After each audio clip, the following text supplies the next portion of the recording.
राधे राधे दोस्तों। शनि के महादशा से मुक्ति के उपाय। दोस्तों, भगवान सूर्य और छाया के पुत्र शनिदेव को कर्मफल दाता अथवा न्यायाधीश माना जाता है। शनिदेव को 9 ग्रहों में सर्वोच्च स्थान प्राप्त है। ज्योतिष शास्त्र के अनुसार शनिदेव की महादशा जातक के जीवन में उथल पुथल मचा देती है। शास्त्रों में 2 प्रकार की शनि महादशा बताई गई है। पहली शनि ढैया, इसकी अवधि 2.5 साल होती है, और दूसरी 7.5, इसकी अवधि 7.5 साल होती है। शनि की महादशा को लेकर लोगों के मन में भ्रांति फैली हुई है कि शनिदेव की महादशा में जातक को अपार कष्टों का सामना करना पड़ता है। शनि की महादशा से सभी लोग डरते हैं, क्योंकि शनिदेव को अशुभ और दुख कारक माना जाता है, लेकिन यह सर्वदा सत्य नहीं है। 9 ग्रहों में केवल एक शनिदेव ही हैं जो प्राणी को मोक्ष दिला सकते हैं। सत्य तो यह है कि शनिदेव प्राणी के कर्मानुसार उचित न्याय करते हैं और दंड या शुभ फल प्रदान करते हैं। शनिदेव केवल उन्हीं लोगों को दंडित या प्रताड़ित करते हैं जिनके कर्म अनुचित और दूसरों के लिए दुखदायी होते हैं। शनिदेव के जन्म की कथा। हिंदू धर्म ग्रंथों के अनुसार शनिदेव का जन्म सूर्य भगवान की दूसरी पत्नी छाया के गर्भ से हुआ था। कहते हैं कि शनिदेव की माता छाया भगवान शिव की परम भक्त थी। जब शनिदेव छाया के गर्भ में थे, तब भी छाया भगवान शिव की तपस्या में इतनी मग्न थी कि उसे ठीक से खाने पीने का भी बोध नहीं रहा।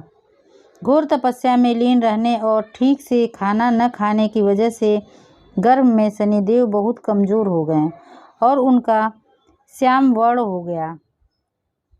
शनिदेव के श्याम वर्ण को देखकर सूर्यदेव ने उन्हें अपना पुत्र मानने से इनकार कर दिया। तभी से शनिदेव अपने पिता सूर्यदेव से शत्रु का भाव रखने लगे थे। अपनी माता की तरह शनिदेव भी भगवान शिव की तपस्या करने लगे और अपनी साधना से भगवान शिव को प्रसन्न करके अपने पिता सूर्य की ही भांति शक्ति प्राप्त की। भगवान शंकर ने शनिदेव को वरदान देते हुए कहा कि 9 ग्रहों में तुम्हारा सर्वोच्च स्थान होगा और तुम कर्म फलदाता कहलाओगे। शनि की 7.5 और ढैया से मुक्ति के उपाय। अगर आप पर शनि की महादशा 7.5 या ढैया चल रही है तो बिल्कुल भी डरने की आवश्यकता नहीं है। शनि की महादशा हमेशा कष्टकारक नहीं होती है। फिर भी शनि की महादशा से मुक्ति के लिए आप कुछ उपाय कर सकते हैं, जो इस प्रकार हैं। जिन लोगों पर शनि की 7.5 या शनि की ढैया का प्रभाव चल रहा हो, उन लोगों के लिए शनि प्रदोष का दिन बहुत खास है।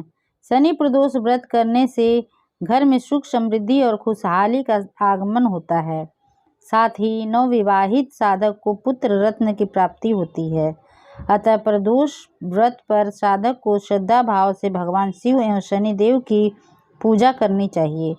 ऐसी मान्यता है कि शनि प्रदोष का दिन शिव पूजा के लिए सर्वश्रेष्ठ है।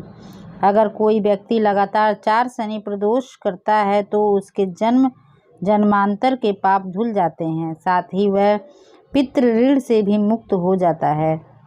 एक लोटे में जल, दूध, गुड़ और काले तिल मिलाकर हर शनिवार को पीपल के मूल में चढ़ाने तथा ओम नमो भगवते वासुदेवाय मंत्र जपते हुए पीपल की 7 बार परिक्रमा करने से आर्थिक कष्ट दूर होती है और शनि की महादशा से मुक्ति मिलती है।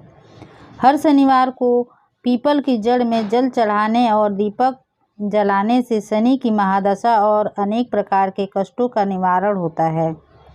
शनिवार के दिन पीपल के वृक्ष का दोनों हाथों से स्पर्श करते हुए ओम नमः शिवाय मंत्र का 108 बार जप करने से दुख, कठिनाई एवं ग्रह दोषों का प्रभाव शांत हो जाता है। शनि की महादशा के दौरान गरीब, असहाय, घर के बड़े और महिलाओं का अपमान न करें। शनिवार के दिन काले तिल, वस्त्र और सरसों के तेल का दान करना चाहिए। वहीं रोजाना महामृत्युंजय मंत्र का जाप करें। शनिदेव भगवान शिव और हनुमान जी के भक्त हैं।